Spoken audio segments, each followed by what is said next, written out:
This is Where We Live from Connecticut Public Radio. I'm Tess Terrible. In our last segment today, we're flipping the script to introduce Where We Live's new host, Catherine Shen. Catherine joined Connecticut Public in 2021 as an education reporter, and during her tenure at Connecticut Public, she's explored the impact of the pandemic, including student mental health, teacher shortages, and the challenges in early education. She also moderated the second congressional district debate hosted by Connecticut Public leading up to the 2022 midterms. I've had the privilege to get to know Catherine these last few months as she gets ready to take on her role as host. To say the least, the Where We Live team is incredibly excited to work with her. Catherine, welcome to Where We Live. Huzzah! I just want to start by saying this is very strange. This is very strange. Flipping the script here. So maybe to start off, to let our listeners kind of get to know you a little bit, tell me about what your life growing up in California looked like. I know that's where your home state is. And when you first knew you wanted to become a journalist and work in this industry. That is my home state, so I'm not going to apologize if a little valley girl might come out every now and then. It was great growing up in California, and I mean, as I'm thinking about it, I can almost describe it like one of those early 2000s Disney movies. It was very idyllic. We were in a very nice neighborhood where all the neighbors knew each other, and so I have memories of your typical playing baseball on the street, rolling down your driveway on a skateboard. But I do have a little segue where that was the first 7 years of my life, and my family actually moved to Taiwan when I was 7, and I spent the next 7 years there. So I basically had my elementary and middle school years there, came back as a high school student, and spend my teenage years back in California. So California is sort of my life sandwich during that time. And it was actually around then that I knew I wanted to become a journalist. Although it was when I was living in Taiwan where my mom planted the seed in my head, because the wise woman as she is, I think she realized really early that math and sciences was not for me. And I have a very vivid memory of just the family. We have the news on and we were having dinner, and she just suddenly said to me, you know, you can think about becoming an anchor. And at the time, there's no differentiation of an anchor person or a reporter, but that was the moment. And so as kids, you think about you want to be this, you want to be that. At some point, I wanted to be a detective, an optometrist, a teacher, like you name it, I want to do it. And then it was in high school where the idea cemented, because I realized, well, I have all these interests, I want to do all these things. And to me, I thought, well, being a journalist can kind of allow me to do that. So that's the Sparks Notes version of the origin story. Thank you for sharing that. Talk more about your journey of like finding your voice as a journalist and now coming into this role as a talk show host. Well, I'm still finding my voice, I think, literally. I did not expect to become a radio reporter when I came in 2021, although I did have training in broadcasting as a college student, but life never goes according to what you plan to do. And so I sort of accidentally became a newspaper reporter, which is not super surprising if you consider one of my heroes was Lois Lane and still is. And actually it was through her that I learned it's okay to be yourself. Like the best way to be a journalist is to do it your way. And obviously along the way I also had really great colleagues and bosses that guided, young Catherine as a reporter.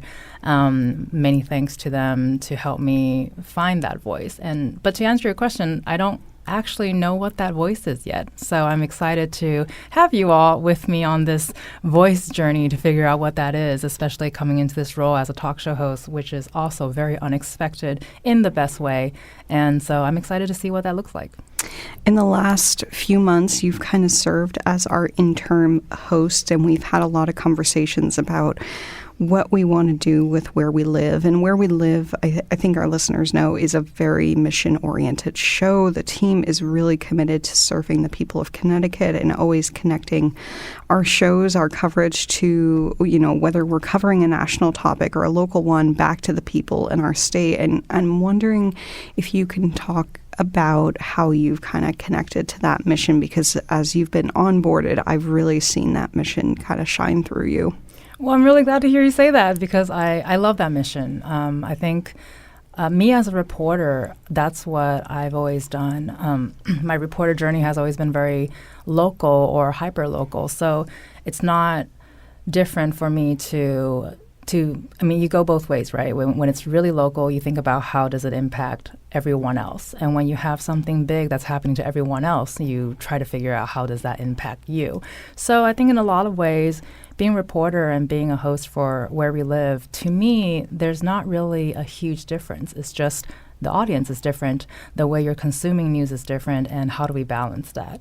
And so I love that about Where We Live. I love the mission of localizing statewide, national news, international news, and also on the flip side, we try to contextualize Connecticut, as we say. I really believe that everything that happens in the world, it affects us in some way, and I am super excited to figure that out with everyone. I think a lot of people especially outside our state, kind of view Connecticut as a bit of a monolith, as not as diverse as we actually are. And I find Connecticut to actually be a much more rich and diverse state than we realize. And when we announced that you were going to be the new host, something you said in the presser was, "It's my privilege to be able to create opportunities for the diverse voices across our state." Can you talk a little bit about what highlighting these diverse voices looks like for you? I really agree with that, considering I've only been in Connecticut for a handful of years. I must admit, the only point of reference I had for Connecticut when I realized I was moving here was Gilmore Girls. So not so not the best example, but also to your point, I think every living space has its reputation, and so oftentimes I find I've lived in so many places that had you always have like a preconceived notion of what the place should be. And usually when you go to the place, you realize that while some may be true, but I agree, it's most places are definitely a lot more diverse or much more richer than you are being led to believe. But we have to really dig in and explore that, which is what I love about this job. As a reporter, I'm forced to go into places that I never would have gone as just like a quote regular person.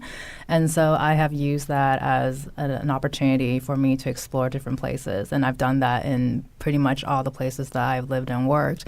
And what I mean by what I said in the presser is it is my privilege that people open themselves up to me and have these really in-depth conversations, or they're vulnerable in front of me. I never take those chances, or I never take those opportunities for granted, because it's difficult to open up to people. And here we are doing it live on air.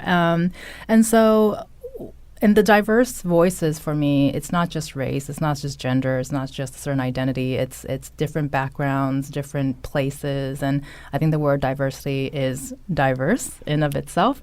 And so I'm very much looking forward to exploring that too, and sort of going beyond what we think diversity is and open up those conversations as wide as possible. I'm looking forward to that as well. And I have to ask, you are an Asian American journalist, and you are working in a time when we are hearing more and more about hate crimes against Asian Americans. So I want to, if you could, I'd love to hear from you how your cultural identity shapes the work you do as a journalist. So that's a great question, because I am still wondering how that cultural identity shapes my work as a journalist and as a human being. I know I do want to say that hate crimes against the AAPI, the Asian American Pacific Islander community, has been happening for a very long time. I think it's a good and bad thing that we're hearing about it now. A good thing because conversations are finally happening of how to How do we deal with it? Bad, obviously, because it's still happening. And so, like many Asian Americans, I think at the peak of the attacks during the pandemic, I think a lot of us kind of went inside internally and we're trying to figure out, what does it mean to be first generation, second generation, third generation AAPI. But I did an interview when I was a reporter at the Herald with a very prominent local Black woman leadership person. Something she said really struck me. She said she's an African American first and a woman second. And what struck me was because I always thought of myself as the opposite. I saw myself as a woman first and then an Asian American. But when she said that, I realized, well, that's how I view myself. But when I'm outside, the world tends to like to remind me that I'm an Asian American. And so that really changed my outlook on this. And I don't have a direct answer in terms of what does that mean yet, because I'm still trying to figure it out. But I'm hoping with my very specific experience, I'm only one Asian American with one very unique experience. I hope to use that to be more aware of when we're doing stories related to this, that we're not just telling stories of tragedy. I really want to emphasize that we're all still just human. We laugh, we cry, we have joyful stories. It's not just immigrant stories. It's not just stories of tragedy. We're tired. We get stressed. We just want to chill out on the couch and watch Netflix. Like, we're really much more universal than we think, and I do see we are getting there. It's just we have a lot of homework to do. We certainly do. In the last few months, as you've served as our interim host on Where We Live, I want to ask you about some of the favorite conversations you've had on the show thus far. That is the worst question I ever. know. We've had a lot of great ones so far. It's so exciting. It is. In recent memory, I really love this show. Actually, we did together on holidays and gratitude. I think it was right before Christmas. That was great because we brought in various perspectives in. We had religion, we had like psychology, and that was just really, really fun and really chased away the holiday blues for me, I think, a little bit.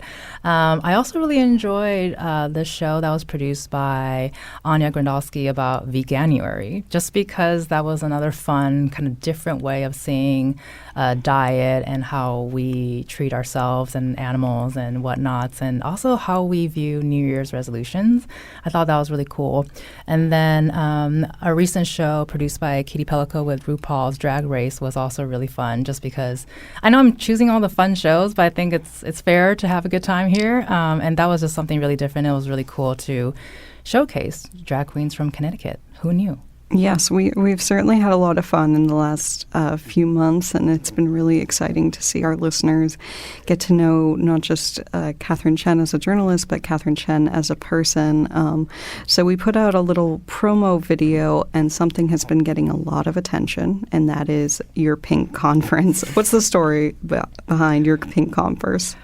It's my secret ploy for Converse to come sponsor us. Just kidding, but not really. I just really always loved wearing Converse. They're very comfortable, and I started wearing them in high school, and I think it was sort of part of my very punk rock, rebellious identity, as all high school students have, right? And so I think maybe it's a little bit of an adult Catherine wanting to honor high school Catherine when she realized she wanted to be a journalist, and it all kind of culminates to this moment. I love it. And our listeners can't see this right now, obviously, but she's wearing Converse today as well. Surprise! I love it. When you're not behind the mic, what are some of your hobbies and your passions that you pursue when you're not working as a journalist?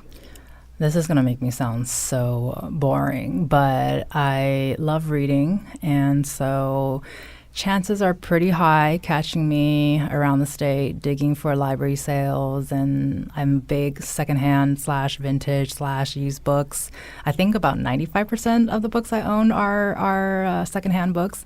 So you can find me doing that, or I'm arranging my bookshelves, or I'm taking pictures of books. Basically just doing everything to not actually read the books. And I've also recently been really into Chinese dramas, so that's also the reason why I'm not reading as much. But yeah, that's what I do. I love it. We have a lot of big readers on the team for Where We Live, and I'm kind of projecting here because this is true for me, but I'm wondering how you kind of connect your love of reading and literature back to journalism. I think at the end of the day, they're both doing very similar purposes, which is storytelling. And some of my favorite authors started out as journalists, and oftentimes I never realized that until much later or as an adult. Like Charles Dickens is one of my favorite authors. That did not happen until I was an adult, and he was a journalist as well, and he wrote for the people. He saw what was happening around him, and I actually drew a lot of inspiration from him. And so to me, literature and journalism, they're not the same thing, but they have a common purpose, which is what I said earlier, storytelling. And I think reading is also a great way to learn about things that you never knew. Fiction may not be literally real, but to me, they speak a lot of truth, and that's what we're here to do. Love it. Catherine, are you excited? Can you tell? I am so excited. We are so excited to have you. Catherine Shen, the new host of Where We Live. Take us out. I'm Catherine Shen. Today's show is produced by Tess Terrible. Our technical producer is Kat Pastor. Download Where We Live anytime on your favorite podcast app. And as always, thank you so much for listening.